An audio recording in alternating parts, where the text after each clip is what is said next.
Police in Halfmoon are investigating an attempted robbery at a restaurant over the weekend. It comes as state leaders and law enforcement try to fight a rise in crime against businesses.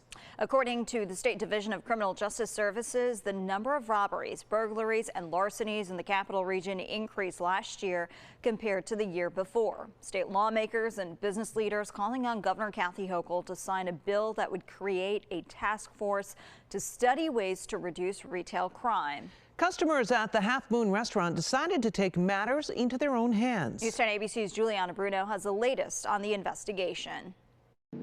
A startling scene at a small Halfmoon taco shop Saturday afternoon. Around 4:30 p.m., the Saratoga County Sheriff's Office responded to a call at the Mi Mexico Lindo Tienda y Taqueria on Route 9 and found 26-year-old Jesus Antonio Menendez-Flores being held down on the floor by numerous patrons after allegedly attempting to rob the store. He came into the store with a ski mask and implied that he had a weapon on him. The investigation found Menendez-Flores did not actually have a firearm. While the patrons who physically detained the suspect aided in law enforcement's efforts. The people turned the suspect over to the police. We were able to take him into custody pretty quickly and without issue.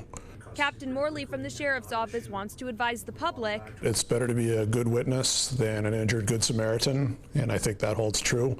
I certainly admire the people for what they did in this situation, and it led to a quick resolution, but you always run the risk that that's not going to happen. The arrest may have been swift, but the investigation had only just begun after law enforcement ran his fingerprints. It turned out that he was a different person than the name that he had provided us initially. Menendez-Flores of El Salvador was subjected to a previous deportation order issued in February 2017.